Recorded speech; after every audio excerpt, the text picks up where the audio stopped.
This isn't working. I'm still stuck here. I'm working like 80, 90 hours, like easy to Saturdays. At that time, it was my last hurrah before I was like busted as a person, mentally and physically.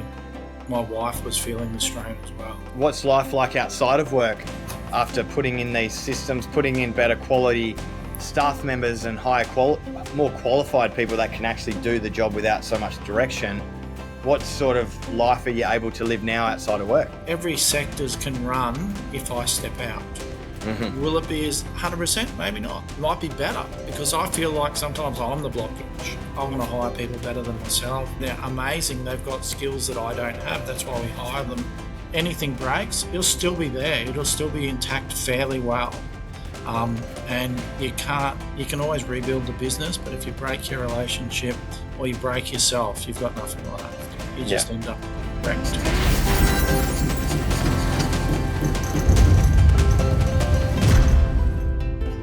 Hey everyone, welcome to the Tradies Success podcast. We're here today with Todd Chippendale. Thanks for joining us today, mate. Welcome, Greg. Thanks for having me. Yeah, of course. I'm really stoked to jump into your story, man, because you've come into the academy a little bit over a year ago and you had a bunch of struggles you're trying to work through. And it's been really cool to see you and your team grow and develop over the year and beyond. So I just want to have a chat to you about your journey, previous to starting your business, and then, some of the things that you've implemented over the year to free up time, and you're about to go on a holiday with your wife overseas. So we'll find out a little bit more about that throughout the show. How's that sound? Sounds good. Awesome, man. Well, love to dive back into, what got you started. Tell us a little bit about your business, what you do, and what got you started in your business. So I came out of the mining sector, moved out of Mount Isa, and I wanted to get back by the coast. So I ended up buying a business, which turned out to be buying a job. Started with one, just me, very overwhelmed, took on signs and line marking business that I didn't know anything about and learnt it on the fly. Yeah. The line marking portion was pretty much non-existent, so it turned out signs was the way to go for about a year. And then I expanded slowly into line marking and bought my first machine and got my first staff member.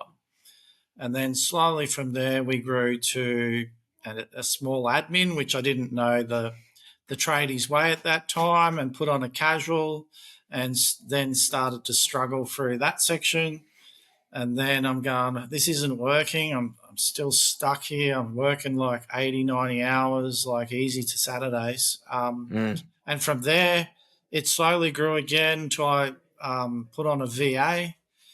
And then there was a disconnect between the two people on Wednesday to Friday. And I just got stuck in admin again and again and again. And I'm still trying to be on the tools. Yeah. So that was part of the way through. I got up to a point where at the time I'd gone through a couple of different coaches but really didn't get any result, or I didn't get any freedom. It just felt like I was paying fees and going nowhere, just drowning in more nothing, debt and busyness. So then that's when I came to reach out to the Tradies. It was at that time, it was my last hurrah before I was like busted as a person, mentally and physically.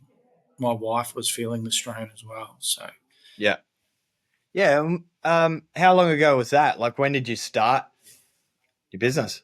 Be just over 10 years ago, 10 years and 1 month. Yeah. And then how long did you operate at like 70, 80 hours a week? Nearly. At the start, it was slow. Then it ramped up. Probably for 6 years, I've hit probably 70 hours a week. And in the last 2 years before I met Tradies, my business doubled. And then it just started to go up, hitting that 6-figure zone. And the overwhelm just got more than I could cope with. Most of us Tradies don't realise we think we can grind our way out and work harder. You just can't. So you need some guidance that someone's travelled there before. Yeah, 100%, man.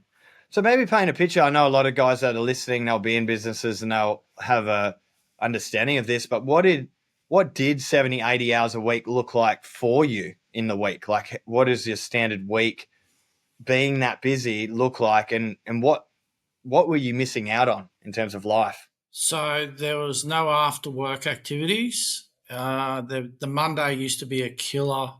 I'd start anywhere from 5 o'clock in the morning, travel to Sydney as far as Manly, which could be a 2 hour journey, but 3 hour on the way home.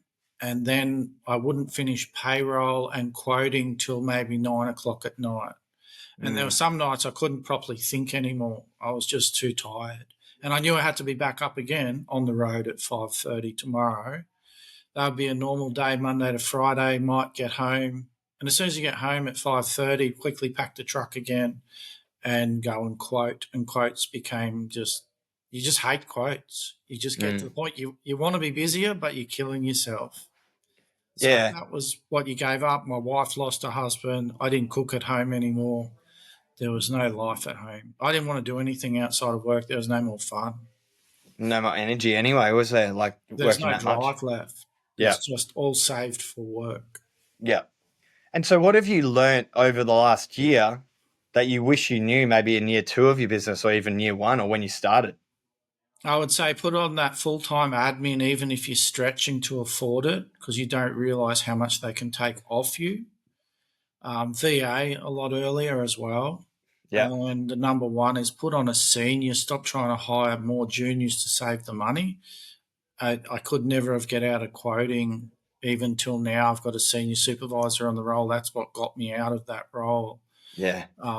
That's what you teach people. Don't put the apprentice on first, which everyone in there, if they don't come across your group, they'll all be putting the apprentice first every time, and it's a mistake. Yeah. That's the What do you biggest think? What do you think the real cost is from your point of view? How does that relate to you and your business? So Putting to me, juniors on. I've got most of my life back now. It's still challenging, but I still have a more life time. I don't start till 8 a.m. in the morning. The group was on night shift last night, starting at 5, didn't get home till 2.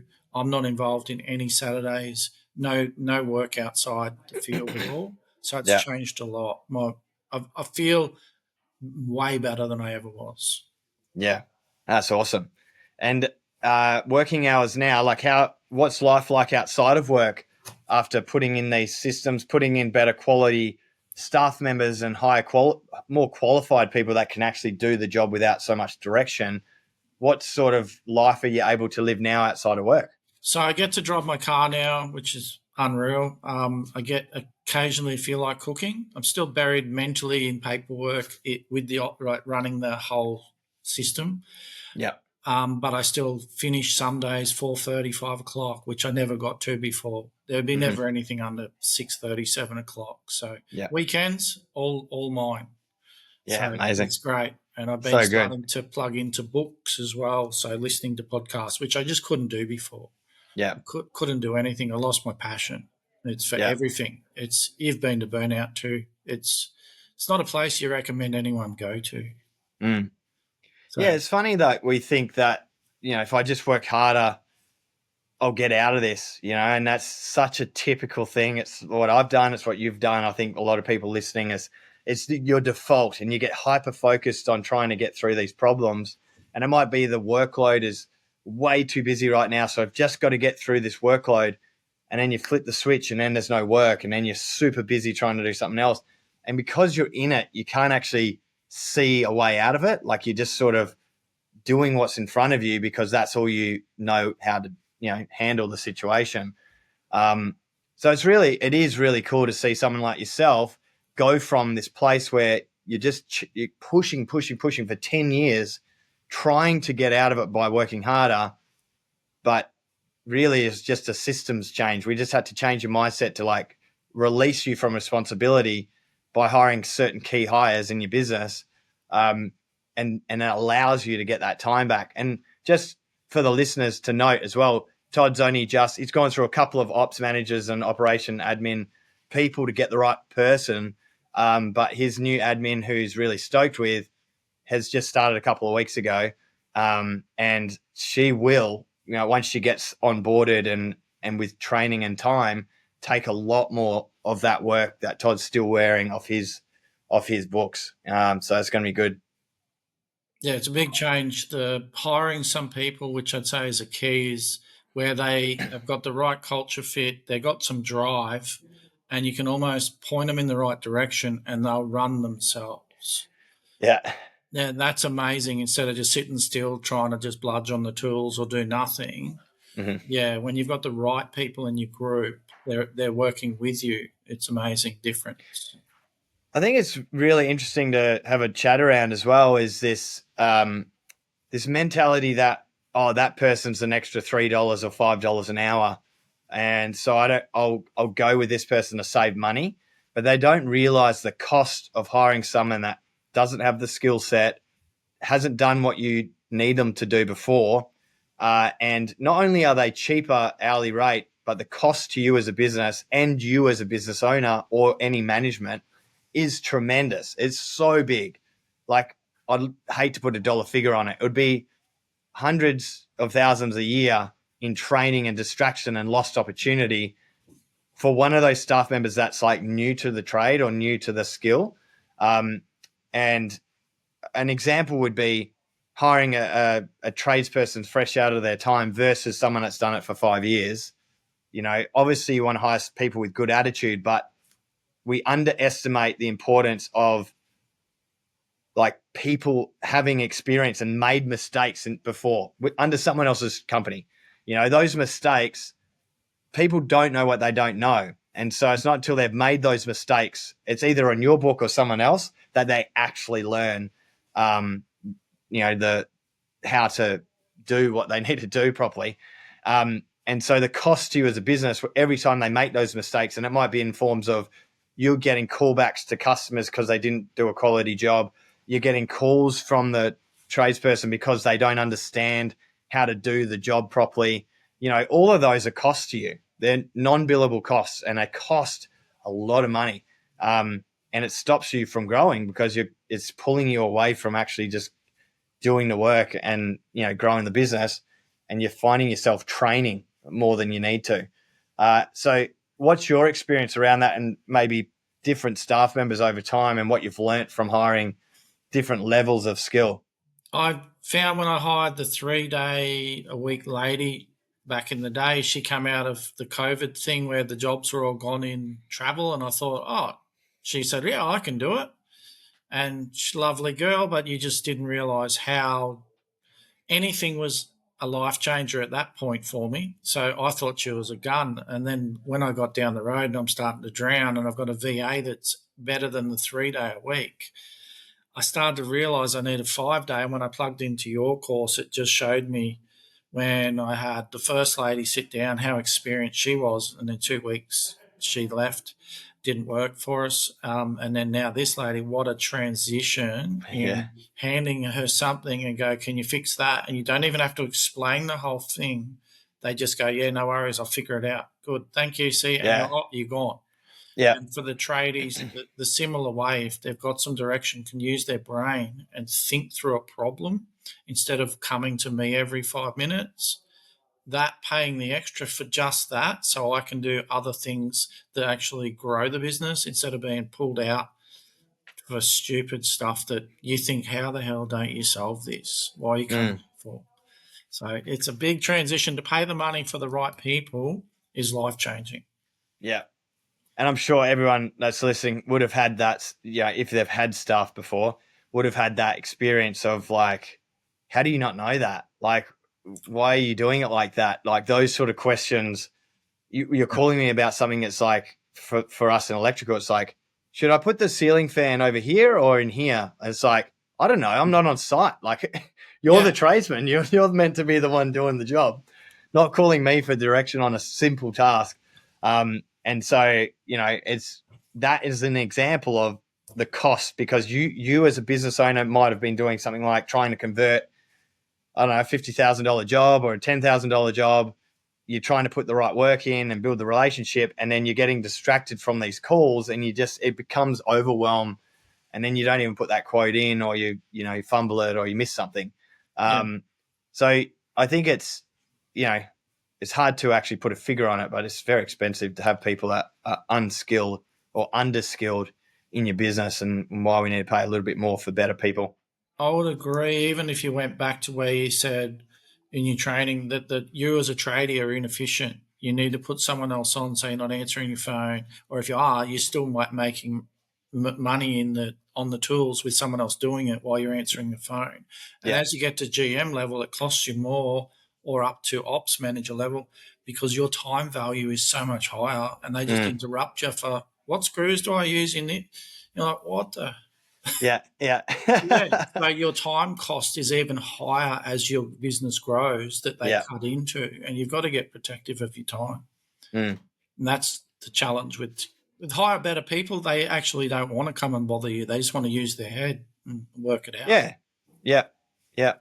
So what's some of the things you've learnt to attract better quality people into your business that you might have not been doing before? So what were you doing before and what you're doing now? Because I know you get crazy amounts of applications to jobs that you put out now. Yeah. So What's changed? the change would have been I just haphazardly copied and pasted snippets out of jobs on Seek and tried to mimic what was going on.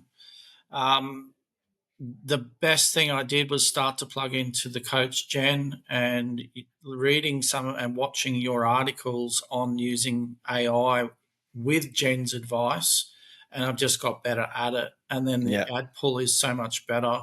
And Mm. the headline seems to reach out to the right people. And Mm-hmm. from there, I've got better at the interview and being a bit more. I used to feel like I'm wasting people's time because I've got so many people to interview, but I have to do that to get the right one. Mm-hmm. And that's just the pain you've got to go to. But I think it's start looking earlier, like you always say, hire for capacity, not after we're all drowning in work and we're going, can we afford it? We've got to just sort of believe in ourselves and do it. Yeah, you always grow into the capacity you create.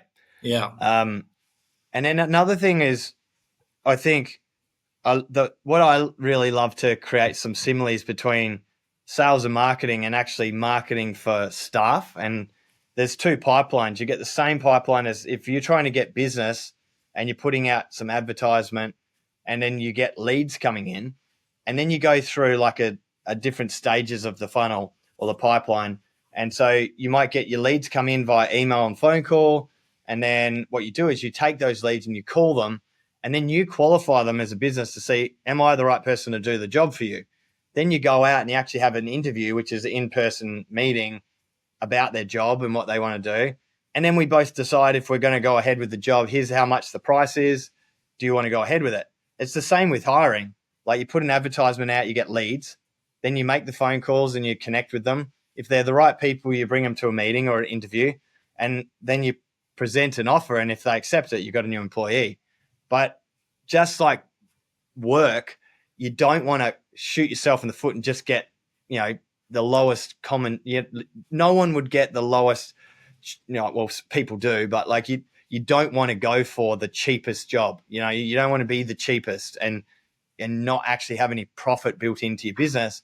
Same with hiring someone. Like you've got to understand the value that an employee is going to bring to you and your business and your life, and just work out like it's the same as pricing but reversed. It's like you're paying a staff member to provide value. So what value are they going to bring? So with your interviewing process, what's some of the things that you've gotten better at? You said you got better at interviewing. What's some of the things that you know now to ask that you might not have done before? One of the things I didn't do before is I always left it too late, and that was desperation hire when you're drowning Yeah. already and you just want somebody in that seat. Anybody. Um, yeah, some of the Yeah. questions I would run now better is to go, do you align with the culture and vision that we have? And if you don't, we're probably not harshly say it, but go, look, this is where we're going. This is what we do as a team. And you can sort of hopefully weed out people go, oh, I don't know about that. Or you've got to get a bit more feel for them. And I like to do the second interview as well. So I didn't used to do that. I didn't have time before. Now I have time to do that second round of interviews. Probably ring everyone's referees, even though they only give good ones. But I used to, again, just be so tired. I didn't do that either sometimes and hire. So I do that a lot differently now. The ad, I try and tighten up as well to try and get less wrong people and more quality. Can you talk to that? Because that's really important. So yes, it's almost like bait the hook to attract the fish, right? Correct. So you don't want certain types of fish. You want a special type of fish. Yeah. So how do you do that in your ads? I use a lot of help from AI, and I say to who I want, I described who I'm trying to pinpoint the target species. If I was fishing, I want to go for a barramundi. Well, that's what I'll aim for, and I'll talk directly to that person. So it might be, are you smart? Do you take pride? Do you fit in team culture? And you aim directly at that, who Yeah. you think your ideal person is. Mm.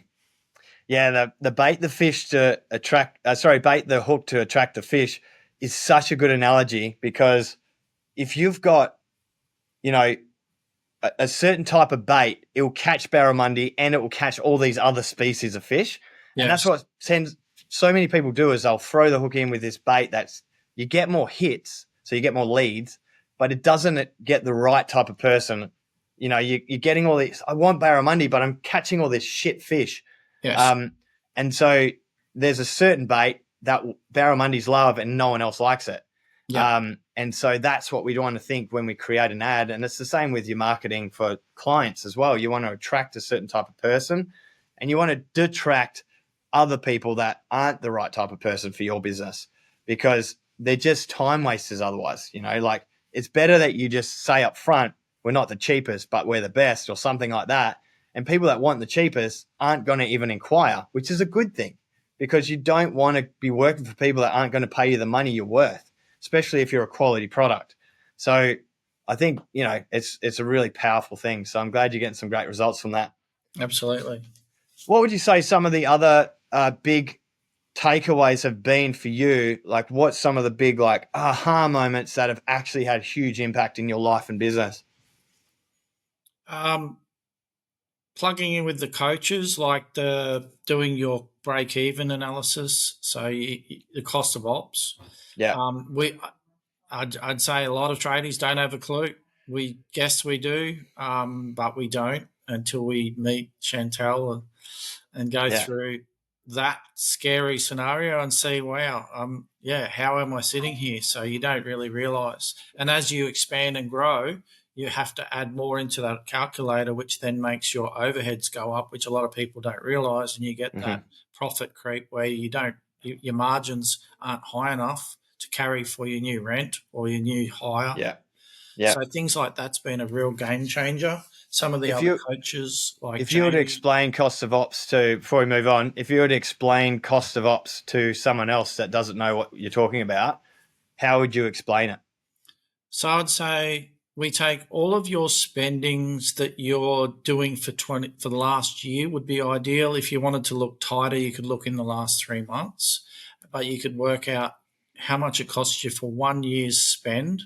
How much do you need in hiring, all your wages, all of your insurances, all of your rentals, your electricity? It comes down to car regos. Do you need even factor in sometimes you might need to lease a new car? We have that little bit of fat in there that allows us to know our numbers per week, per month, that we've got to do as a minimal target. And then from there, you can set how much you want to target to do weekly or monthly in margin. Yep. So that margin is I want to make X amount of profit per week so that at the end of the month, we got this much profit. And by the end of the quarter, we got this much profit. And by the end of the year, we got this much profit. Right? Correct. And you know where your bust point is, where you're just swimming, like you're treading water or we're making money. Yeah.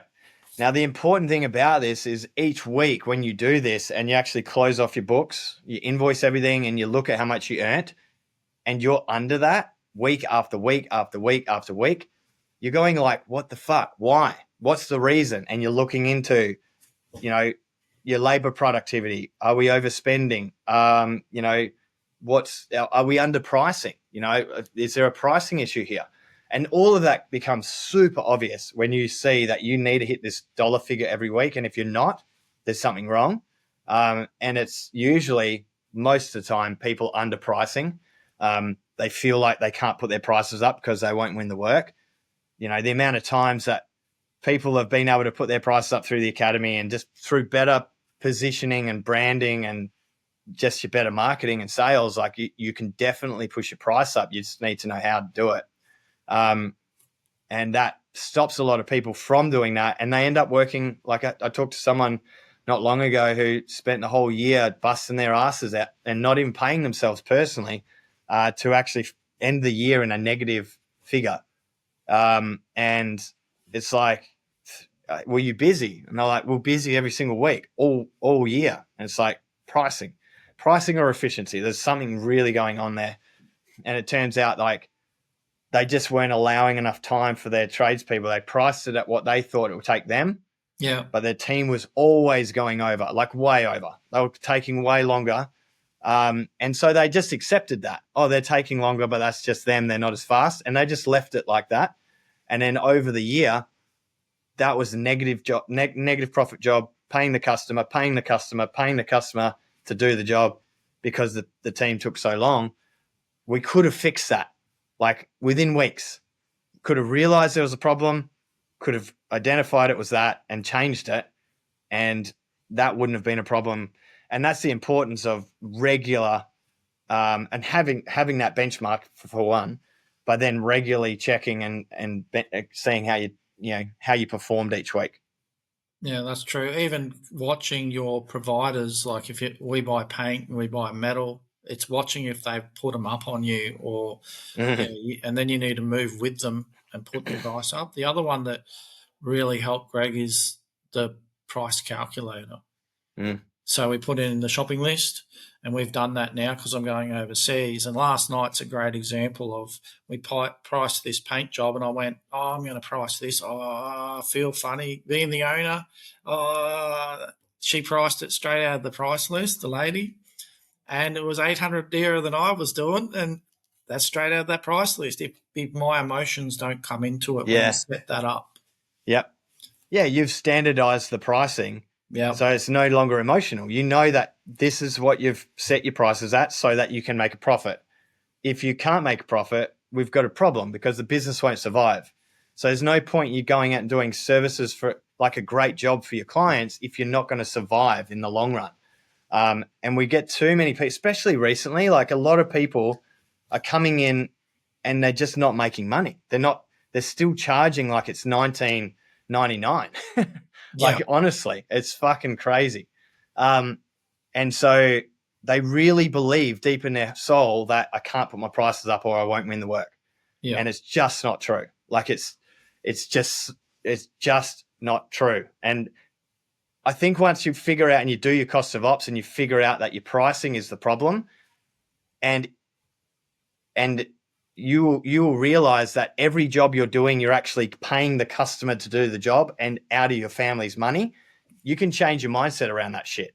Like it becomes, how can I charge more? Not I can't charge more. It's how do I charge more? And that comes down to everything that we support you in and being able to do that. 100%. So what do you say to that? Someone that might be feeling like what you do, I can't put my prices up.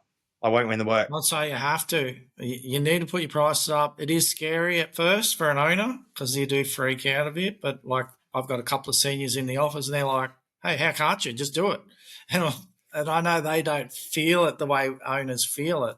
Yeah. But you're doing yourself an injustice. And if you pushed out a couple of customers at the top end that are a bit tight on paying, well, good, you're probably better off without them and you're better off with the ones that pay better. Yeah. And that care about you or product and your service and dealing with you. So. Yeah, a good example is if you've got, just to do an example that's a bit visual for the listeners, if you've got a profit margin of 10%, right? So you're pricing it out at 10%, but your team's always taking a little bit over. So all of your margins are gone within, if they take 10% longer, all of your margins are gone. Like use 10% more material and 10% longer, you pretty much wiped out all your profit. So, and longer can just be in a little bit too far, like too much travel between jobs. It could be they had to stop off and get materials halfway through the job and you didn't charge for it. All of these things add up to what causes a job to be inefficient and go over. It could be that they finished at 2:00 and you had no more jobs for them because you were busy on the tools trying to get them jobs. there's so many different scenarios that lead to inefficiencies. But if that's the case and we're ending up a little bit over in terms of, what we've been able to bill for the day, let's just say we could bill for 6 hours and not 8, then there's 2 hours that are taken into the profit.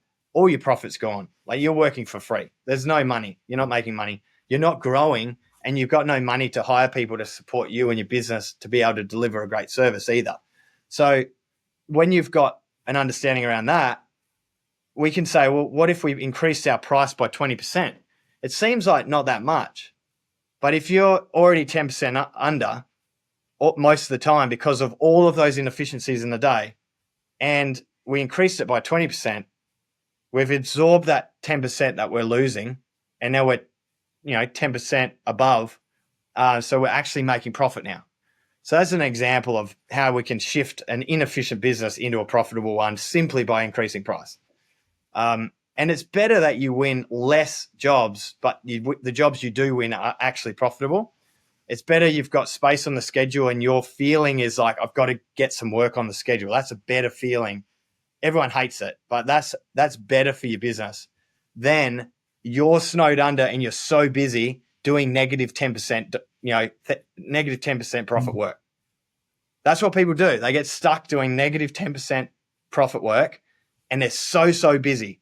But it's better to not have that on the schedule and spend your time trying to get positive 10% or positive 20% net profit work, and fill the schedule with that sort of stuff, because otherwise you're losing money. Yeah, I would agree on that. It's an illusion, right? Like, you feel like because you're working hard, you must be making money.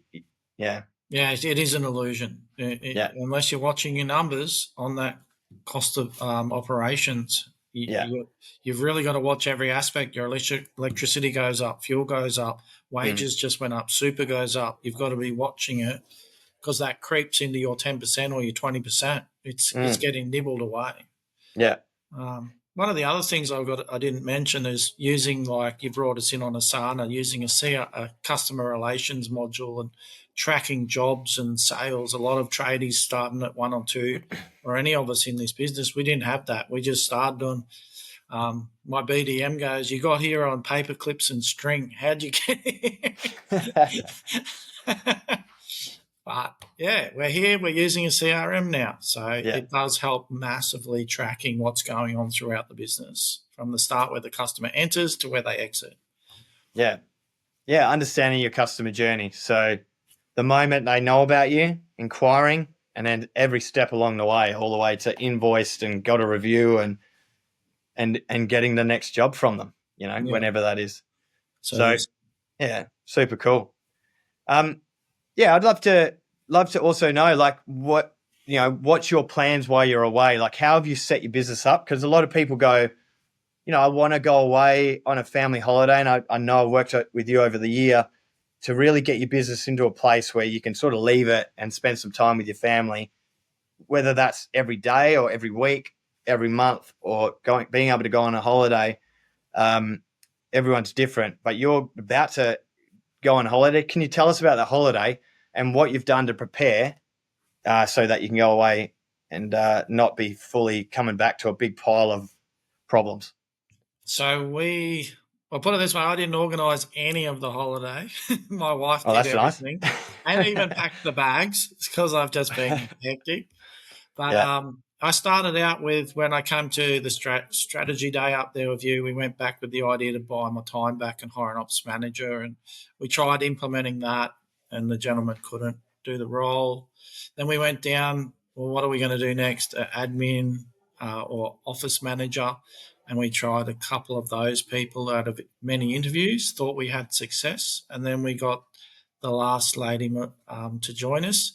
And she's amazing. I also put on a BDM at the start of the year. And before we actually seated the office manager, I asked the BDM, can you run this? If I don't have someone here, my holiday is on. There's no backing out. And he said yes. So that comforted me for a bit. And I had to start building that shopping list price list so that they can price while I'm not here. Yeah. And I also had to slowly get everything that's in my head into that CRM and out of my so I'm not needed. Yeah. Sure, do I think it'll grow more when I'm gone? They'll grow, and because they have to answer their own questions. Mm. And I also had to make sure the line team's right. There's a couple of boys there that run the line marking side of things, and we just hired another fully skilled sign person to help in the factory. So that puts every sectors can run if I step out. Mm-hmm. Will it be as 100%? Maybe not. It might be better because I feel like sometimes I'm the blockage. And these people, they're there, they're amazing. They've got skills that I don't have. That's why we hire them to be for the things that we don't have. I want to hire people better than myself in secretarial, admin, selling. That's why I did it. Again, same tradies told us to get people with more skill than we have, hire that skill. So that's what I've done to set myself up so I could go. Still a bit daunting, but we're going. Especially, when's the last holiday you've went? So how many weeks are you going for? For 4 weeks. Yeah, and how long ago was the last holiday that When was I got substantial? Married about 4 years ago. Yeah, so 4 years ago. How long did you go away that time? I think it was 3 weeks, Yeah. just over 3 weeks. But Yeah. yeah, it was different then. It was a lot smaller. It's a lot bigger. Yeah. Yeah. So it's what's really cool about the holiday challenge, like I see it as like a competition in sport, right? Like you set your competition. For me, I've got a marathon coming up in October in Perth. I've got the race coming up. Now I plan my training to get ready for that race. Everything that I do in terms of my running is to be ready for that particular race. And then you do the race. And the race is it is a reflection of how well I trained. And if I didn't have the race there, life will always get in the way. Like I will find reasons not to train. I'll find reasons why I can, eat shit or drink, or do this or do that or go out to party. Like all these things, because I don't have that goal that's helping me give me the energy to make these decisions that I'd otherwise not do. Going away for 4 weeks in your business, you have to set up systems. Yeah. You have to delegate. You have to have your shopping list pricing system or something similar. You have to have instruction manuals. You have to have everything they need so that, guys, I'm going away. Here's everything you need. See you later. Let's see how it goes, right? And it's just no different to a marathon. You go and race the marathon and you might find like halfway through or 30 Ks in, you start cramping. And it's like, fuck, start cramping. Why? Okay, there's some other things I've got to start to work on next time. Maybe it's better hydration or it's better preparation or more long runs, more conditioning. And then you come back and you go, all right, race didn't go as good as I wanted. Let's put those things I've learned into my next challenge. And that's exactly where you're at. So I'm really excited. Whether it goes good or not, doesn't matter, because this is the competition to see how well will it run. We've done everything we can to prepare the best that you could with the time you've got. And now we just let it go. And when we come back, we're going to work on fixing all of those things and creating structure and systems for all the holes that came up when you're away. So definitely excited for you to go away and experience this. And whatever happens, it's meant to happen. So when we come back, we're going to fix it, make it stronger, allowing you to create more freedom in your day-to-day, which is going to be exciting.